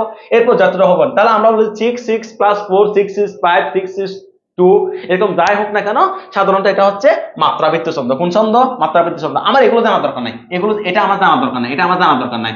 আমাকে যদি জিজ্ঞেস করো চর্যাপদ কোন ছন্দে রচিত, কারণ তুমি তো এখানে ছন্দ নির্ণয় জানো না, তাহলে চর্যাপদ কোন ছন্দ রচিত? চর্যাপদ হচ্ছে মাত্রাবৃত্ত ছন্দ রচিত। কোন ছন্দ? মাত্রাবৃত্ত ছন্দ রচিত। মাত্রাবৃত্ত ছন্দ রচিত চর্যাপদ মাত্রাবৃত্ত ছন্দ রচিত। ওকে, চর্যাপদ মাত্রাবৃত্ত ছন্দে রচিত। এবার আসো, এরপর এরপর হলো চর্যাপদের পদ সংখ্যা কত। পদ সংখ্যা কত, এটা নিয়ে দুটা মতবাদ আছে। আমরা এখানে ডক্টর মোহাম্মদ শহীদুল্লাহর মতামতটাকে প্রাধান্য দিব। চর্যাপদের পদ সংখ্যা বা পদ বলতে হয় মূলত গানগুলো, মানে কতগুলো স্তুতি আছে আর কি, দোহা কতটা আছে সেটা আর কি। তাহলে ডক্টর মোহাম্মদ শহীদুল্লাহর মত হচ্ছে 50টি পদ, কয়টি? 50টি। আর ডক্টর সুকুমার সেনের মতে চর্যাপদের পদ হচ্ছে 51টি। আমি আবার বলি, ডক্টর মোহাম্মদ শহীদুল্লাহর মতে 50 আর ডক্টর সুকুমার সেনের মতো 51। ওকে, ডক্টর মোহাম্মদ শহীদুল্লাহর মতো 50 আর ডক্টর মোহাম্মদ সুনীত কুমারের মতে মানে সুকুমারের মতে 51। একই একই জিনিসটা চর্যাপদের পদকর্তার দিকেও আছে। দেখো এখানে এখানে এর আগে এখানে এখানে দেখো, এখানে কিন্তু ডক্টর মোহাম্মদ শহীদুল্লাহ বলেছে 50 আর সুকুমার সেন বলেছে 51। ঠিক একইভাবে এখানে দেখো তো, পদকর্তার মধ্যে ডক্টর মোহাম্মদ শহীদুল্লাহ বলেছে 23 আর ডক্টর সুকুমার সেন বলেছে 24। তার মানে সুকুমার সেন সময় একটা বেশি বলেছে, একটা বেশি বলেছে। ওকে, আমি আবার বলছি, যখন বলছে পদ সংখ্যা তখন পদ সংখ্যার মধ্যে ডক্টর মোহাম্মদ শহীদুল্লাহ বলেছে 50 আর পদকর্তার মধ্যে ডক্টর মোহাম্মদ শহীদুল্লাহ বলেছে 23 আর ডক্টর সুকুমার সেন পদ সংখ্যা বলেছে 51 আর পদকর্তা বলেছেন 24 জন। ওকে, এতটুকু তোমার বুঝে আসছে কেন? একটু করে ইয়েস বলো তো, একটু করে ইয়েস বলো তো। যদি এতটুকু যদি তোমার বুঝে আসে একটু করে ইয়েস বলো, একটু করে ইয়েস বলো, দ্রুত দ্রুত। যদি তোমার এই জিনিসটা যদি বুঝে আসে, এই জিনিসটা যদি বুঝে আসে, মানে এই যে কথাটা বললাম এতটুকু যদি তোমার বুঝে আসে তাহলে একটু করে ইয়েস বলো, একটু করে ইয়েস বলো, দ্রুত একটু করে ইয়েস বলো, তাড়াতাড়ি তাড়াতাড়ি। শুধু একটু করে বসে থাকলে হবে না, একটু করে হাত চালাও, হাত চালাও, দ্রুত দ্রুত। লক্ষ্মী বাচ্চারা, লক্ষ্মী বাচ্চা, তাড়াতাড়ি তাড়াতাড়ি, কমপক্ষে 5-6 জন ইয়েস বলো, দেখি দেখি, তাড়াতাড়ি তাড়াতাড়ি তাড়াতাড়ি। লক্ষ্মী বাচ্চারা, লক্ষ্মী বাচ্চা, সব লক্ষ্মী বাচ্চা। এক কম বা বেশি, হ্যাঁ গুড, এক কম বা বেশি। শহীদুল্লাহ এক কম বলেছে আর সুকুমার সেন এক বেশি বলেছে। ওকে, তাড়াতাড়ি, good, very good. Salauddin Anwar, yes sir. Farzana Alam Nishat, yes sir. Somaiya Akter Sabiha, yes sir. Okay, ঠিক আছে। এবার আমরা এর পরের স্লাইডে যাই। চর্যাপদ তথা বাংলা সাহিত্যের আদি কবি কে? যেহেতু চর্যাপদ হচ্ছে বাংলা সাহিত্যের আদি নিদর্শন, চর্যাপদ হচ্ছে বাংলা সাহিত্যের আদি নিদর্শন, তাহলে চর্যাপদের যিনি আদি কবি তিনি হচ্ছে বাংলা সাহিত্যের আদি কবি। আমি আবার বলি, চর্যাপদ যদি বাংলা সাহিত্যের আদি নিদর্শন হয়, প্রথম সাহিত্য গ্রন্থ হয়, প্রথম সাহিত্য নিদর্শন হয়, তাহলে চর্যাপদের যিনি আদি কবি তিনি বাংলা সাহিত্যের আদি কবি। তাহলে এটা ডক্টর মোহাম্মদ শহীদুল্লাহর মতো সবরপা আর ডক্টর হরপ্রসাদ শাস্ত্রী মানে যিনি এই চর্যাপদ আবিষ্কার করেছেন এমন অধিকাংশের মতে সেটা হচ্ছে লুইপা। এক্ষেত্রে আমরা চর্যাপদের আদি কবি কে, এক্ষেত্রে আমরা এই মতামতটাকে প্রাধান্য দেব, লুইপা বলবো। কে বলবো? লুইপা। আর ডক্টর মোহাম্মদ শহীদুল্লাহ কি বলেছে? সবরপা। যদি সরাসরি না বলে যে ডক্টর মোহাম্মদ শহীদুল্লাহর মতো চর্যাপদের আদি কবি কে, এটা যদি সরাসরি না বলে, যদি এমনিতে জিজ্ঞেস করে বাংলা সাহিত্যের আদি কবি কে, তুমি সবসময় বলবে লুইপা। কে বলবে? লুইপা। আর অন্য দুইটা ব্যাপারের মধ্যে তোমাকে যদি জিজ্ঞেস করে যে চর্যাপদের পদকর্তা কয়জন, তুমি বলবে 23 জন, সেক্ষেত্রে শহীদুল্লাহ। যদি বলো যে চর্যাপদের পদ কয়টি, তুমি বলবে 50টি, সেক্ষেত্রে শহীদুল্লাহ। ঠিক আছে, যেগুলো বেশি প্রসিদ্ধ তুমি সেগুলোকে প্রথমত নিবে। আর যদি নির্দিষ্ট করে বলে সুকুমার সেনের মতো কয়টা, তাহলে তোমাকে ওইটা বলতে হবে। যদি সাধারণভাবে বলে তাহলে যেটা প্রাধান্য দিতে বলছে ওটাই প্রাধান্য দিবে। ওকে, এই জিনিসটা বুঝে আসছে কিনা? এই জিনিসটা বুঝে আসলে একটু করে ওকে বলো তো, একটু করে ওকে বলো তো। এই জিনিসটা বুঝে আসলে একটু করে ওকে বলো, একটু করে ওকে বলো। সবাই সবাই কথা বলতে হবে, একটু করে লক্ষ্মী বাচ্চা সব একটু করে ওকে বলো। যদি এই জিনিসটা যদি বুঝে আসে একটু করে ওকে বলো। আবার বলছি আমার লক্ষ্মী বাচ্চাদেরকে, আবার বলছি, স্বপ্ন তোমার, জীবন তোমার, ইউনিভার্সিটি পরীক্ষাও তোমার। আমি তোমাকে জাস্ট একটু করে সাহায্য করব, ঠিক আছে? আমি তোমাকে শুধু একটু করে সতর্ক করে দেওয়া, আর কিছু না। সব কিছু তোমার, পরিশ্রমও তোমার, সফলতাও তোমার। তোমার সফলতার মধ্যে আর কেউ দাবি করতে পারবে না তোমার। সুতরাং এই 3টা মাস, সামনে যে 3টা মাস 4টা মাস যেটা আছে, সেটা তোমাকে অবশ্যই তোমার জীবনের জন্য, তোমার জন্য পড়াশোনা করতে হবে। নট স্যারের জন্য, নট কোচিং সেন্টারের জন্য, নট অন্য কারোর জন্য, তোমার জীবনের জন্য, তোমার মা বাবার জন্য, তোমার স্বপ্নকে পূরণ করার জন্য তোমাকেই পড়তে হবে। ঠিক আছে? এক্ষেত্রে যে আমাকে অমুক ইন্সপায়ার করেছে, এটা করেছে, এটা করেছে না। তোমার সফলতার জন্য তুমি 99% দাবিদার, অন্যজন কেবল 1% তোমাকে অনুপ্রাণিত করেছে। আমি পরিশ্রম করতেছি না, আমি ক্লাস নিলে শেষ, এরপরে শেষ, আমাকে তুমি খুঁজে পাচ্ছ না, কিন্তু তোমার জীবন সম্পর্কে তোমাকে অভিহিত থাকতে হবে, তোমার স্বপ্ন সম্পর্কে তোমাকে জাগ্রত থাকতে হবে। এটাই হচ্ছে মূল কথা। এরপরে আসো, এরপরে এরপরে এরপরে স্লাইডে কি আছে আমরা একটু দেখি। এরপরে আমরা পাচ্ছি, আচ্ছা, মনে রাখতে হবে কিছু জিনিস, আমাদেরকে মনে রাখতে হবে। আরো কিছু জিনিস আছে যেগুলো আমাদেরকে একটু করে মনে রাখতে হবে। দেখো কি কি মনে রাখতে হবে। তোমাকে যদি প্রশ্ন করে চর্যাপদের আদি কবি কে, তাহলে একটু আগে কে বলছিলাম, একটু আগে কে বলছিলাম চর্যাপদের আদি কবিকে, একটু আগে কাকে বলছিলাম, লেখো তো দেখি, কয়েকজন লেখো তো। একটু আগে 1 মিনিট আগে যেটা বলছিলাম চর্যাপদের আদি কবিকে, আমি কাকে বলছিলাম, যে বলেছিলাম যে দুইজন, একজন সবরপা বলছিলাম, আরেকজনের নাম বলছিলাম, তাই এটাও বেশি মনে রাখতে বলছিলাম, যে ওটাকে আমাকে বলো তো, বলো তো। একটু আগে বলছিলাম, জাস্ট 1 মিনিট আগে বলছি যে চর্যাপদের আদি কবিকে, সেটা বলো। গুড, একজনে বলেছে Luipa, Luipa, good, very good. তাহলে চর্যাপদের আদি কবিকে লুইপা। তাহলে লুইপা পদ লিখেছে দুইটা, কয়টা পদ? দুইটা পদ। তারপর তাহলে আমাকে যদি বলা হয় চর্যাপদের আদি কবিকে লুইপা, লুইপা কয়টা আবিষ্কার করেছে, মানে কয়টা পদ লিখেছে? দুইটা। সর্বাধিক পদ রচনা করেছে, তার নাম হচ্ছে কান্নপা। তার নাম কি? কান্নপা। সর্বাধিক 13টি, কয়টি? 13টি। তাহলে আদি কবি লুইপা, বেশি রচনা করেছে কান্নপা। দ্বিতীয় সর্বোচ্চ, মানে যে দ্বিতীয় সর্বোচ্চ পদ রচনা করেছেন সেটা হচ্ছে বুসুকুপা। কে? বুসুকুপা। আর সরফা রচনা করেছেন 4টি। তারপর এই যে লারিডুম্বিপা যিনি আছেন তার কোনো পদ পাওয়া যায়নি। আর কুক্কুরিপা বা কবিরিপা যিনি আছেন তিনি রচনা করেছেন, সরি কুকুরিপা না কবিরিপা, তিনি রচনা করেছেন 2টি। তিনি রচনা করেছে কয়টি? 2টি। শান্তিপা 2টি। এখানে আমার এত কিছু মনে রাখার দরকার নাই, কোনটা কোনটা তোমার মনে রাখতে হবে আমি তোমাকে সেটা বলি, শুধু 3টা তথ্য মনে রাখো, এত তথ্য তোমার মনে রাখার দরকার নেই, কোন মনে রাখার দরকার নেই, তুমি শুধু 3টা মনে রাখবে। লুইপা বাংলা সাহিত্যের আদি কবি, তিনি রচনা করেছেন 2টি। তারপর কান্নপা সর্বাধিক রচনাকারী, তিনি রচনা করেছেন 13টি। বুসুকুপা দ্বিতীয় সর্বোচ্চ রচনাকারী, তিনি রচনা করেছেন 8টি। শুধু এই 3টা তথ্য মনে রাখলে হবে, আর কিচ্ছু না। 3টা তথ্য মনে রাখলে হবে। কি কি? লুইপা আদি কবি 2টা, বেশি রচনা করেছে কান্নপা, দ্বিতীয় সর্বোচ্চ হচ্ছে বুসুকুপা, তিনি রচনা করেছে কয়টি? 8টি। এখন এখানে একটা নাম এখানে আসে নাই, যে চর্যাপদের একমাত্র মহিলা কবি কে? কে বলতে পারবে? চর্যাপদের একমাত্র মহিলা কবি কে বলতে পারবে? দেখি, চর্যাপদের একমাত্র মহিলা কবি, একমাত্র মহিলা কবি, এখানে পা মানে হচ্ছে পদকর্তা। তোমার এই অনেকে হাসতেছে, বলছে স্যার নামের নামের পেছনে কেন পা লাগানো আছে? এখানে পা, এখানে পা, এখানে এখানে পা মানে হচ্ছে পদকর্তা। ঠিক আছে, আমরা এখন যারা কবিতা লিখে তাদেরকে কবি বলি না, তখন আগে তো তারা পদ রচনা করেছে, তাহলে পদকর্তা, সেই জন্য তাদের নামের শেষে পা আছে। লুইপা, কান্নপা, কুকুরিপা, বুসুকুপা, সরপা, সবরপা ইত্যাদি ইত্যাদি। তাহলে একজন আছে যিনি লুইপা মহিলা না, লুইপা ছেলে, ছেলে। একজন মহিলা কবি আছে, তার নাম হচ্ছে কুক্কুরিপা। তার নাম কি? কুক্কুরিপা। চর্যাপদের একমাত্র মহিলা কবি, তার নাম হচ্ছে কুক্কুরিপা। এবার আসো চর্যাপদের রচনাকাল। আচ্ছা আমরা তো অনেক কিছু বললাম, আচ্ছা এগুলো লিখা হয়েছে কখন, মানে এই চর্যাপদটা লিখা হয়েছিল কখন? আচ্ছা আমি কিছুক্ষণ আগে আমি একটা কথা বলেছিলাম যে অমুক শাসন আমলে চর্যাপদ রচনা করা হয়েছে, মানে অমুক বংশ যখন শাসন করেছিল তখন চর্যাপদ রচনা করা হয়েছে। এখন এই যে এখন 650 থেকে মানে রচনাকাল হচ্ছে 650 থেকে শুরু হয়েছে, 650 থেকে 1200। আবার ডক্টর সুনীতি কুমার চট্টোপাধ্যায় এবার অধিকাংশের মতো আছে 950 থেকে 1200। এখন তোমাকে বলতে হবে কোন শাসন আমলে চর্যাপদ রচনা করা হয়েছে, কোন শাসন আমলে?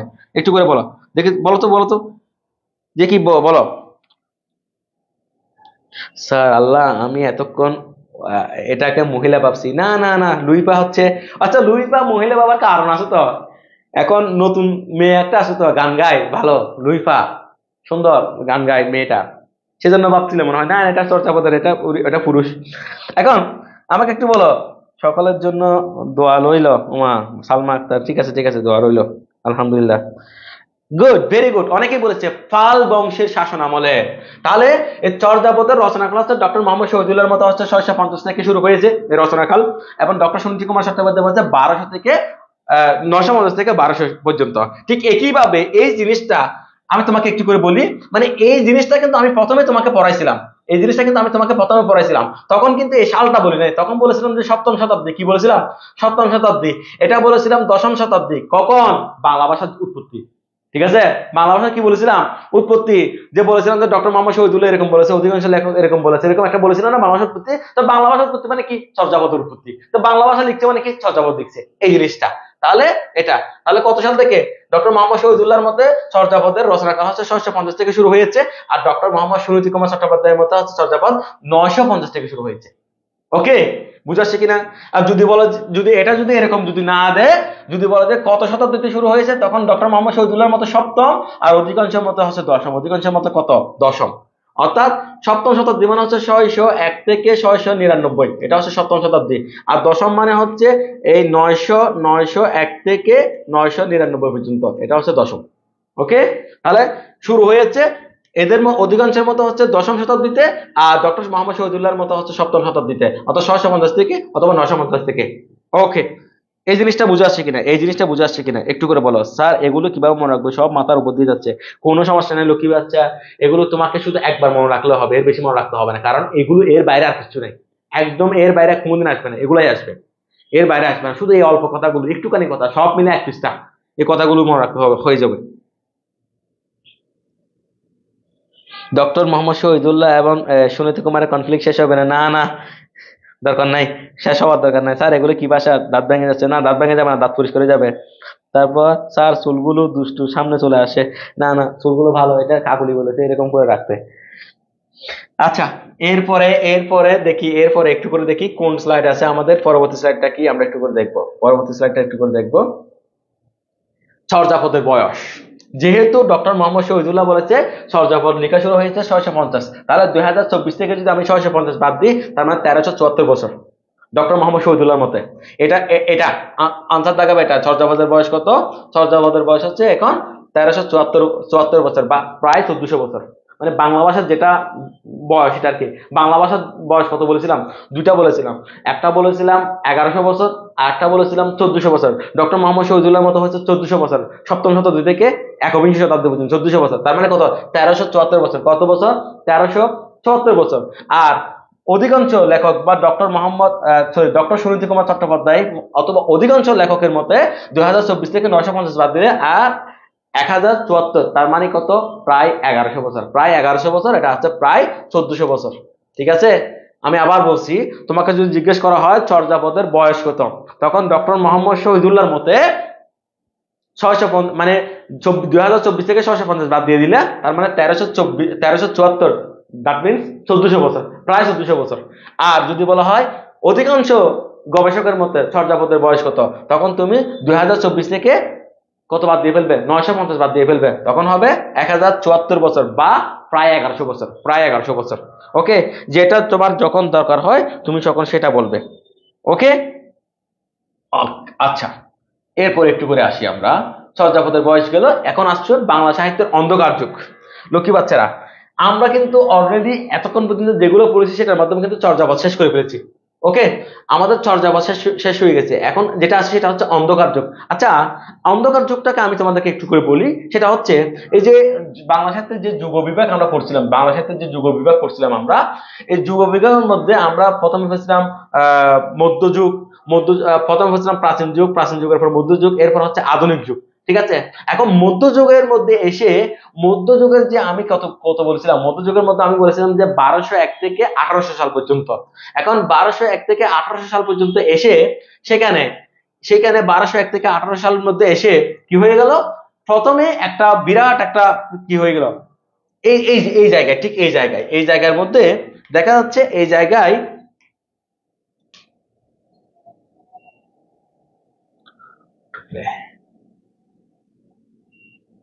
আচ্ছা, ঠিক এই জায়গার মধ্যে একটা একটা সময়কে, অর্থাৎ এটা হচ্ছে 12, এই মধ্যযুগ হচ্ছে 1201 থেকে 1800 সাল। এখন এই 1201 থেকে 1800 সালের মধ্যে 1201 থেকে 1350 পর্যন্ত, অর্থাৎ প্রথম 150 বছরকে বলা হয় অন্ধকার যুগ, প্রথম 150 বছরকে কি বলা হয়, অন্ধকার যুগ। এখন এটাকে কেন অন্ধকার যুগ বলা হয়, আসলে এটাকে কেন অন্ধকার যুগ বলা হবে, মানে চর্যাপদের প্রথম এই যে যে সালটা আছে, এখন এটাকে কেন প্রথমে অন্ধকার যুগ বলা হবে, অর্থাৎ এই 1201 থেকে 1350 পর্যন্ত এই সময়টাকে কেন অন্ধকার যুগ বলা হবে, প্রথমে তোমাকে একটু করে ওটা বলি। দেখো, এটা হচ্ছে মূলত একটা অভিযোগ। কি রকম অভিযোগ, এরা একটা বিশেষ শ্রেণী বলে 1204 সালে যখন ইখতিয়ারউদ্দিন মোহাম্মদ বিন বখতিয়ার খলজি যখন ভারতবর্ষে যখন আক্রমণ করেছে, তখন ভারতের যারা অধিবাসী ছিল, যারা হিন্দু বৌদ্ধ ছিল, তাদের উপর বিরাট একটা মানসিক চাপ পড়েছে। সেজন্য মানসিক বিশৃঙ্খলার কারণে তারা প্রায় 150 বছর ধরে কোনো ধরনের সাহিত্য নিদর্শন কি করতে পারে না, রচনা করতে পারে নাই। সেজন্য এক শ্রেণীর গবেষক বলেছে এই 1201 থেকে 1350 পর্যন্ত এই সময়টা হচ্ছে বাংলা সাহিত্যের জন্য একটা অন্ধকার সময়, অন্ধকার যুগ। কিন্তু আমরা জানি ডক্টর আহমদ শরীফ নামের একজন গবেষক তিনি প্রমাণ করেছেন যে আসলে না, বাংলা সাহিত্যে কোনো আধুনিক যুগ বলতে, অন্ধকার যুগ বলতে কিছু নাই, এটা হচ্ছে জাস্ট একটা মানে কি ছুড়ে দেওয়া একটা মতবাদ। তিনি প্রমাণ করেছেন না, এই যে 1200 বা কত সাল, 1201 সাল থেকে 1350 পর্যন্ত, কত সাল, 1201 থেকে 1350 পর্যন্ত, এই 150 বছরের মধ্যে দুইটা গ্রন্থ, সেরা সেরা দুইটা গ্রন্থ পাওয়া যায়। একটা হচ্ছে কি, একটা হচ্ছে শূন্য পুরাণ। শূন্য পুরাণ, এটা শূন্য পুরাণ, সেটা শূন্য পুরাণ সেটাকে বিশেষ করে হিন্দু ধর্ম এবং বৌদ্ধ ধর্মের যে ধর্মের যে কাহিনীগুলো দিয়ে সেগুলো নিয়ে রচিত শূন্য পুরাণ। আমার এত কিছু মনে রাখার দরকার নাই, আমি মনে রাখবো অন্ধকার যুগের সাহিত্য নিদর্শন কয়টি, দুইটি। একটা হচ্ছে শূন্য পুরাণ, লিখেছে কে, রামাই পণ্ডিত। কে লিখেছে, রামাই পণ্ডিত। আর একটা হচ্ছে শেখ শুভোদয়া, আরেকটা কে, শেখ শুভোদয়া, সেটাকে লিখেছে হলায়ত মিশ্র। কে লিখেছে, হলায়ত মিশ্র। আমি আবার বলছি, অন্ধকার যুগের কয়টি সাহিত্য নিদর্শন পাওয়া যায়, দুইটি। কি কি, শূন্য পুরাণ, কে লিখেছে, রামাই পণ্ডিত। আর একটা কি, শেখ শুভোদয়া, সেটা কে লিখেছে, হলায়ত মিশ্র। ওকে, এখন শেখ শুভোদয়া মানে, শেখ মানে কারা, শেখ মানে হচ্ছে আমাদের মনিসাররা, ঠিক আছে, আরবের শেখ। এই শেখ এগুলো হচ্ছে মূলত ইসলামী যারা পীর দরবেশ ছিল, এদের কি করা, এদের মাহাত্ম্য বর্ণনা করে করে লিখেছে। শেখদের যারা শেখ যেগুলো আছে, ওই শেখদের মাহাত্ম্য বর্ণনা করে করে লিখেছে, তাহলে সেগুলো হচ্ছে শেখ শুভোদয়া। তাহলে আমরা অন্ধকার যুগের কয়টা সাহিত্য নিদর্শন পাচ্ছি, দুইটা সাহিত্য নিদর্শন। একটা কি, শূন্য পুরাণ, কে লিখেছে, রামাই পণ্ডিত। আর একটা কি, শেখ শুভোদয়া, কে লিখেছে, হলায়ত মিশ্র। তাহলে যেহেতু এই 150 বছরে, যেখানে চর্যাপদের 650 থেকে 1200, এই যে প্রায় 600 বছরের সময়ের মধ্যে, সেখানে সাহিত্য নিদর্শন পাওয়া গেছে মাত্র একটি চর্যাপদ। কিন্তু এখানে মাত্র 150 বছরের মধ্যে কয়টি সাহিত্য নিদর্শন পাওয়া গেছে, 150 বছরে, 150 বছরে পাওয়া গেছে দুইটা। তাহলে যেখানে 600 বছরে একটা, 150 বছরে যদি দুইটা হয়, এটাকে কি অন্ধকার যুগ বলা যাবে, না অন্ধকার যুগ বলা যাবে না। সেজন্য কোন লেখক এটাকে অস্বীকার করেছে, আহমদ শরীফ। আহমদ শরীফ বলেছে না, এটা মুসলিমদের উপর চাপিয়ে দেওয়া একটা তথ্য মাত্র, এটা মূলত অন্ধকার যুগের নামে বাংলা সাহিত্যের কোনো যুগ বিভাগ নাই। অন্ধকার যুগ সাহিত্য রচনা হয়েছে কয়টা সাহিত্য, দুইটা সাহিত্য, একটা হচ্ছে শূন্য পুরাণ, একটা হচ্ছে শেখ শুভোদয়া। ক্লিয়ার কিনা, এই জিনিসটা ক্লিয়ার কিনা, এটা খুব গুরুত্বপূর্ণ তথ্য। এটা ক্লিয়ার কিনা আমাকে একটু বলো, এটা ক্লিয়ার কিনা আমাকে একটু বলো, এটা ক্লিয়ার কিনা আমাকে একটু বলো। হ্যাঁ টিটু বা সাদ্দাম বা, হ্যাঁ বলো, যার যত ইচ্ছে সেরকম বলো। এই জিনিসটা অন্ধকার যুগটা ক্লিয়ার কিনা আমাকে একটু করে বলো, অন্ধকার যুগ সবার ক্লিয়ার কিনা আমাকে একটু করে বলো। কয়েকজনের কমেন্ট করো, কয়েকজনের কমেন্ট বলো যে এই অন্ধকার যুগ আমার ক্লিয়ার। হ্যাঁ শেষ শেষ, আমাদের ইয়াও শেষ, স্লাইডও শেষ। বলো অন্ধকার যুগ ক্লিয়ার কিনা আমাকে বলো, তাড়াতাড়ি তাড়াতাড়ি তাড়াতাড়ি। আমরা কিন্তু একদম শুরু থেকে 8টা 1 মিনিট থেকে আমরা শুরু করেছি, এখন বরাবর 9টা। আমরা 1 ঘন্টা কিন্তু যেটা বলেছি আমাদের সময় যে 1 ঘন্টার মধ্যে কিন্তু আমরা যথেষ্ট পরিমাণে চেষ্টা করেছি সব তথ্য দিয়ে শেষ করার জন্য, ঠিক আমরা একইভাবে শেষ করেছি। এটা আমাকে ক্লিয়ার কিনা বলো। আমি আবার বলছি, একজন না বলেছে, আমি আবার বলছি যে বাংলা সাহিত্যের 1201 থেকে 1350 পর্যন্ত এটাকে বলা হয় অন্ধকার যুগ। এটা এক ধরনের অভিযোগ ছিল, এই অভিযোগকে খণ্ডন করেছে ডক্টর আহমদ শরীফ। সে বলেছে না, এই 150 বছরের সাহিত্য নিদর্শন পাওয়া যায়নি, আসলে সেটা মিথ্যা কথা। এই 150 বছরে, অর্থাৎ 1201 থেকে 1350, 150 বছরে দুইটা সাহিত্য নিদর্শন পাওয়া গেছে। একটা হচ্ছে শূন্য পুরাণ, আর একটা হচ্ছে শেখ শুভোদয়া। শূন্য পুরাণ রচনা করেছে রামাই পণ্ডিত, আর শেখ শুভোদয়া রচনা করেছে হলায়ত মিশ্র। তাহলে যেহেতু সাহিত্য নিদর্শন পাওয়া গেছে, সুতরাং এখন অন্ধকার যুগ বলে বাংলা সাহিত্যে কিছু নাই। ক্লিয়ার তাহলে? ওকে ওকে, সবাই ভালো থাকো।